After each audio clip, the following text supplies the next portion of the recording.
Thrift by Samuel Smiles. Chapter 8. Savings Banks Continued. It will be obvious from what has been said that the practice of economy depends very much upon the facilities provided for the laying by of small sums of money.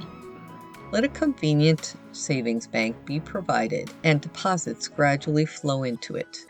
Let a military bank be established, and private soldiers contrive to save something out of their small pay. Let penny banks be opened, and crowds of depositors immediately present themselves, even the boys of the ragged schools being able to put into them considerable sums of money. It is the same with the school banks, as we have seen from the examples of the school children of Ghent. Now, 15 years ago, this country was very insufficiently provided with savings banks for the people. There were then many large towns and villages altogether unprovided with them. Lancashire had only 30 savings banks for upward of 2 millions of people. The East Riding of Yorkshire had only 4 savings banks. There were 15 counties in the United Kingdom which had not a single savings bank. There were only about 600 savings banks for about 30 millions of people. These were open only for 2 or 3 hours in the week. Some were open for only 4 hours in the month. The workman who had money to save had to carry his spare shillings in his pocket for some time before he could lay them by, and in the meantime he might be exposed to constant temptations to spend them. To keep his shillings safe, he must have acquired the habit of saving, which it was the object of savings banks to train and establish. Dr. Guthrie, in his book on ragged schools, published in 1860, said, "How are our manufacturing and handicraft youth situated? By public houses and spirit shops they are surrounded with innumerable temptations, while to many of them savings banks are hardly known by name. Dissipation has her nets drawn across every street. In many of our towns, sobriety has to run the gauntlet of a half a dozen spirit shops in the space of a bow shot. These are near at hand, open by day and blazing by night, both on Sabbath and Saturday. Drunkenness finds immediate gratification, while economy has to travel a mile, it may be, for her savings bank, and that opens its door to thrift but once or twice a week. Many suggestions have been made by friends of the poorer classes, whether it might not be possible to establish a more extended system of savings banks throughout the country. As long ago as 1807, Mr. Whitbread introduced a bill into Parliament for the purpose of enabling small deposits to be made at an office to be established in London, the money to be remitted by the postmasters of the districts in which the deposits were made.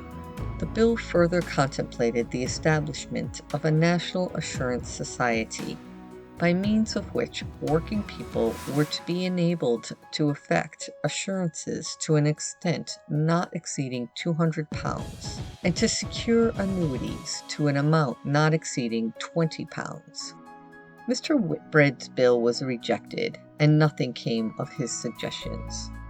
The exertions of Sir Rowland Hill having given great vitality to the post office system, and extended its usefulness as a public institution in all directions, it was next suggested that the money order offices, which were established in 1838, might be applied for the purpose of depositing as well as for transmitting money. Professor Hancock published a pamphlet on the subject in 1852. In November 1856, Mr. John Buller, the eminent counsel, whose attention had been directed to the subject by the working of the Putney Penny Bank, suggested to the post office authorities the employment of money order offices as a means of extending the savings bank system. But his suggestion did not meet with approval at the time, and nothing came of it. Similar suggestions were made by other gentlemen, by Mr. Hume, by Mr. McCord-Cordale, by Captain Strong, by Mr. Ray Smee, and others. But it was not until Mr. Sykes of Huddersfield took up the question that these various suggestions became embodied into facts. Suggestions are always useful. They arouse thinking. The most valuable are never lost, but at length work themselves into facts.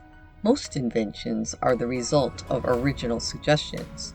Someone attempts to apply the idea. Failures occur at first, but with greater knowledge, greater experience, and greater determination, the suggestion at last succeeds. The post office savings banks owe their success in the first place to the numerous suggestions made by Mr. Whitbread and others, next to Sir Rowland Hill, who by establishing the branch post offices for the transmission of money made the suggestions practicable, next to Mr. Sykes, who took up the question in 1850, pushed it, persevered with it, and brought it under the notice of successive chancellors of the exchequer, and lastly to Mr. Gladstone, who, having clearly foreseen the immense benefits of post office savings banks, brought in a bill and carried it through Parliament in 1861. The Money Order Department of the Post Office had suggested to Mr. Sykes, as it had already done to other observers, that the organization already existed for making post office savings banks practicable throughout the kingdom. Wherever the local inspector found that as many as 5 money orders were required in a week, the practice was to make that branch of the post office a money order office. It was estimated that such an office was established on an average within 3 miles of every working man's door in the kingdom. The offices were open daily. They received money from all corners and gave vouchers for the amounts transmitted through them. They held the money until it was drawn and paid it out on a proper voucher being presented. The post office was, in fact, a bank for the transmission of money, holding it for periods from 24 hours to weeks and months. By enabling it to receive more money from more depositors, and by increasing the time of holding it, allowing the usual interest, it became to all intents and purposes a national bank of deposit. The results of the Post Office Savings Banks Act have proved entirely satisfactory. The money order offices have been largely extended. They are now about 4,000 in number. Consequently, the facilities for saving have been nearly doubled since the banks were established. The number in the London district is now about 460, so that from any point in the thickly populated parts of the metropolis, a savings bank may be found within a distance of a few hundred yards.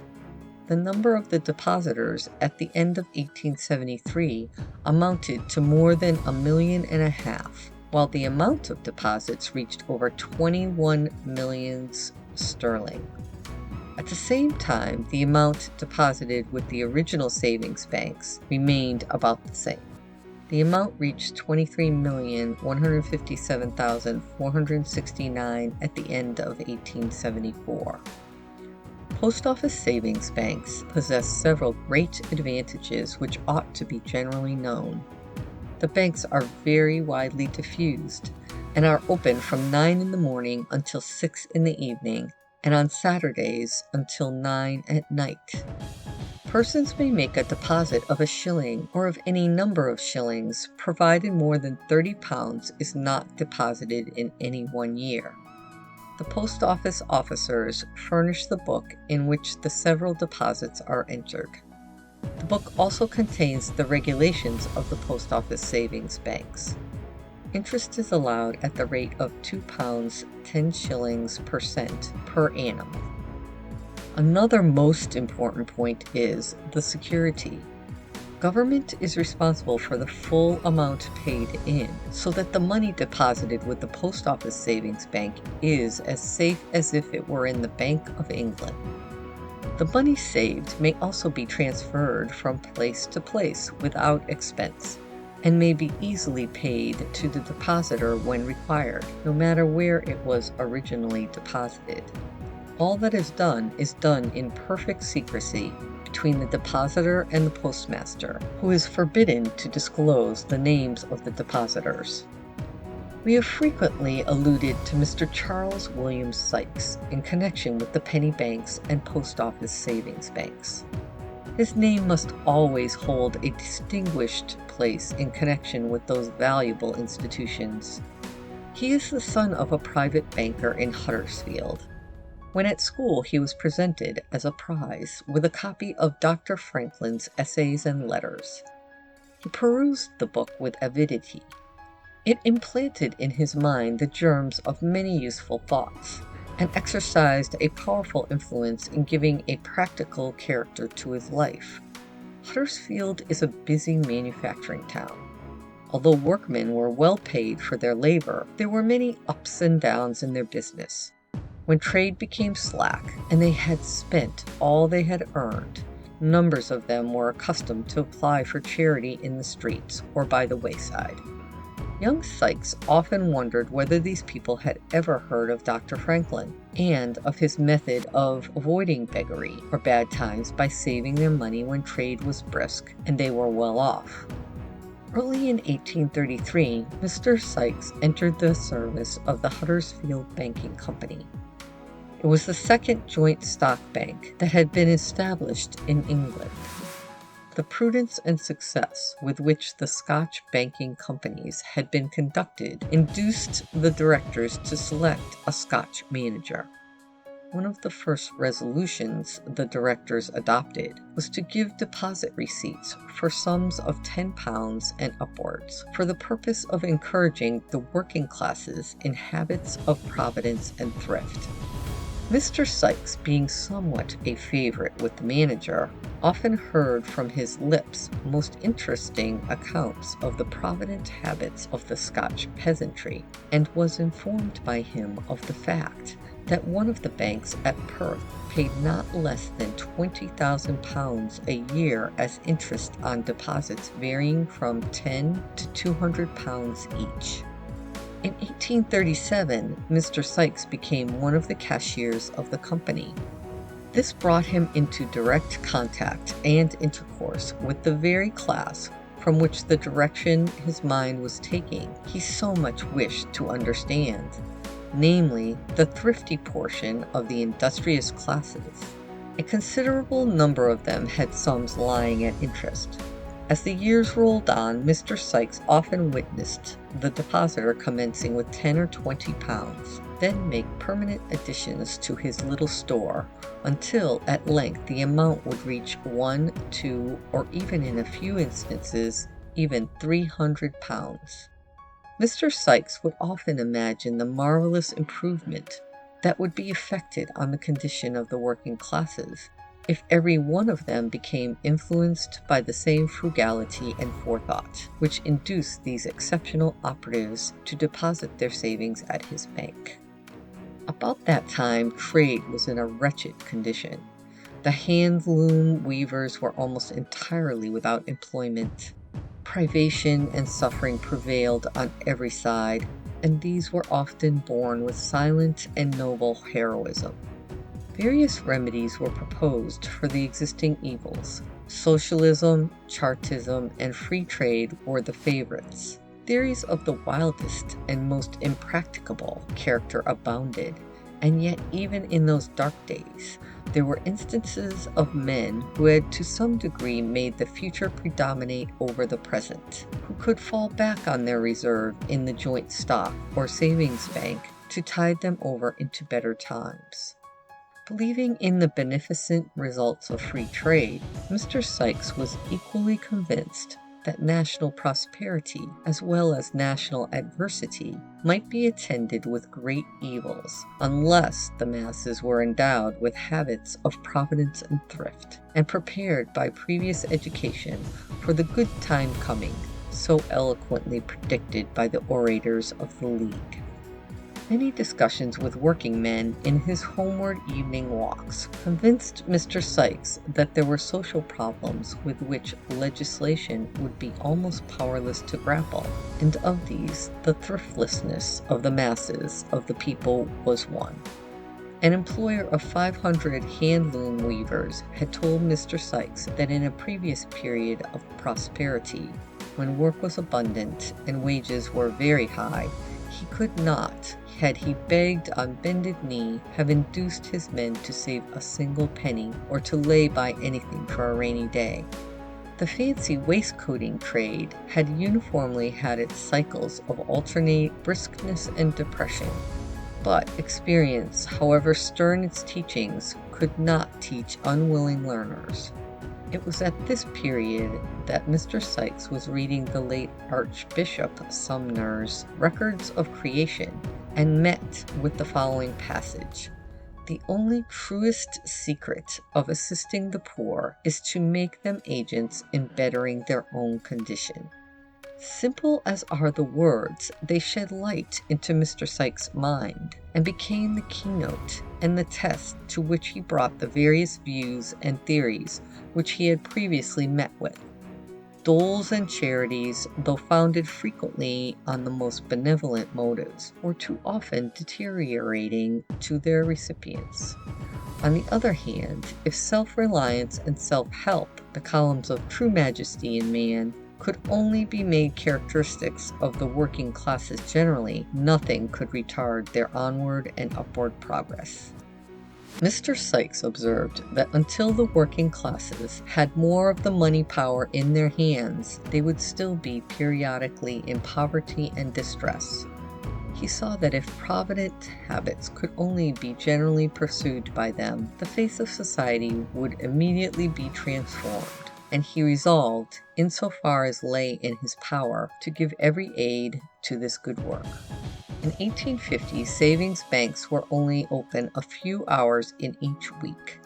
In Huddersfield, where more than £400,000 a year were paid in wages, the savings bank, after having been established over 30 years, had only accumulated £74,332. In 1850, Mr. Sykes addressed an anonymous letter to the editors of the Leeds Mercury, to which, by their request, he afterwards attached his name.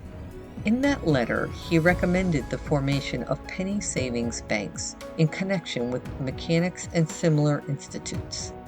In simple words, but with many telling facts, he showed how the young men and the young women of the working classes were growing up deprived of almost every opportunity of forming habits of thrift and of becoming depositors in savings banks. The letter was received with general approbation.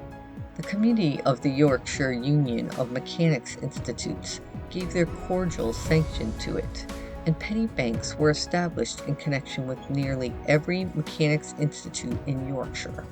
Mr. Sykes personally conducted one at Huddersfield, and down to the present time it has received and repaid about £30,000.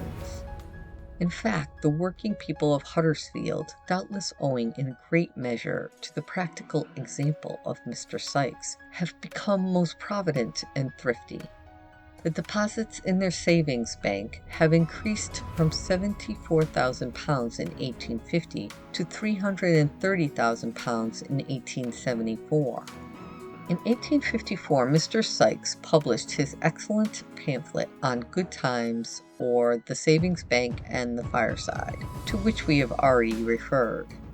The success which it met with induced him to give his attention to the subject of savings banks generally.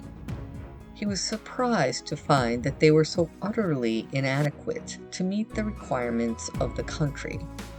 He sought an interview with Sir Cornwall Lewis, then Chancellor of the Exchequer, and brought the subject under his consideration. The Chancellor requested Mr. Sykes to embody his views in a letter, and in the course of a few months there appeared a pamphlet addressed to Sir Cornwall Lewis entitled Savings Banks Reforms. Mr. Sykes insisted on the government guarantee being given for deposits made in savings banks, but this was refused. Mr. Sykes next proceeded to ventilate the question of post office savings banks. He was disappointed that no measure for the improvement of savings banks had been adopted by Parliament. The day appeared very distant when his cherished wish would be realized, that the savings bank should really become the bank of the people. But the darkest hour precedes the dawn.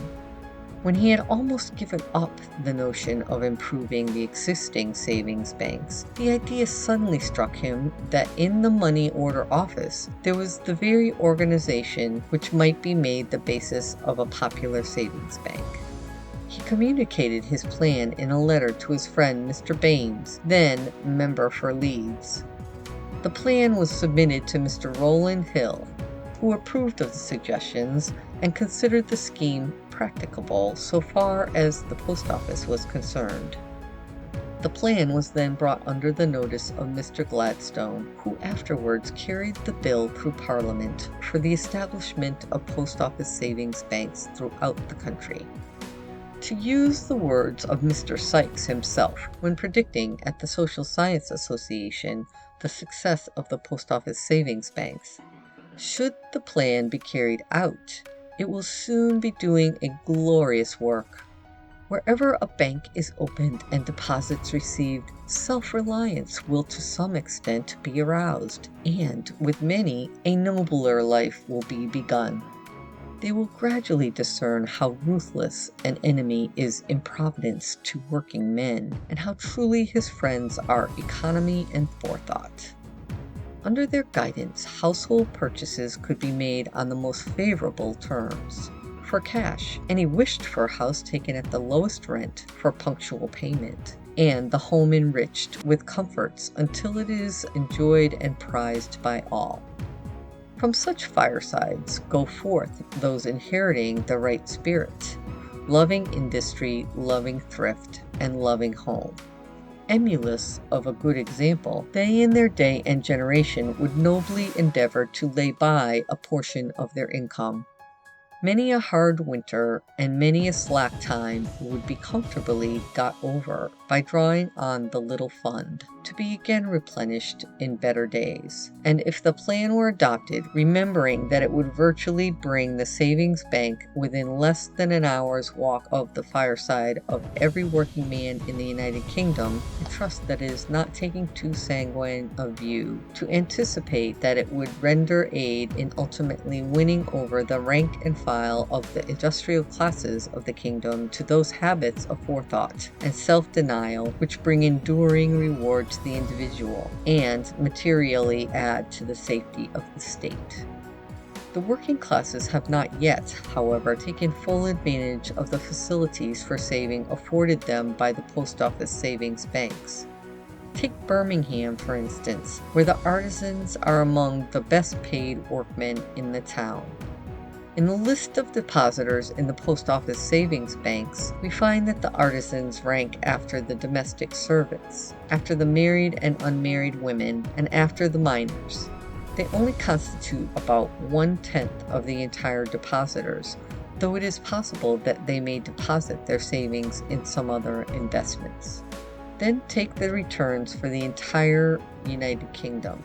Out of every 10,000 depositors in the post office savings banks, we find that the domestic servants are again the first, next the women, married and single, next persons of no occupation and occupations not given, next the artisans, and after them the laborers, miners, tradesmen, soldiers and sailors, clerks, milliners and dressmakers, professional men, and public officials in the order stated.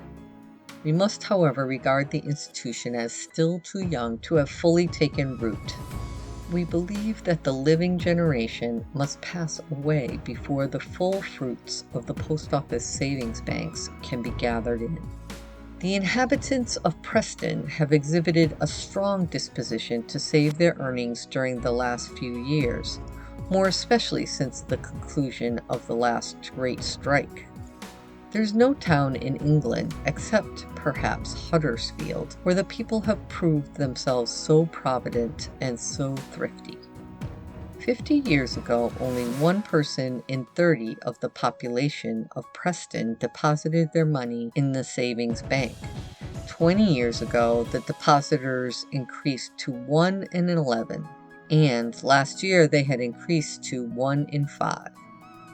In 1834, the sum of £165,000 had been accumulated in the savings bank by 5,942 depositors. And in 1874, £472,000 had been accumulated by 14,792 depositors, out of a total population of 85,428.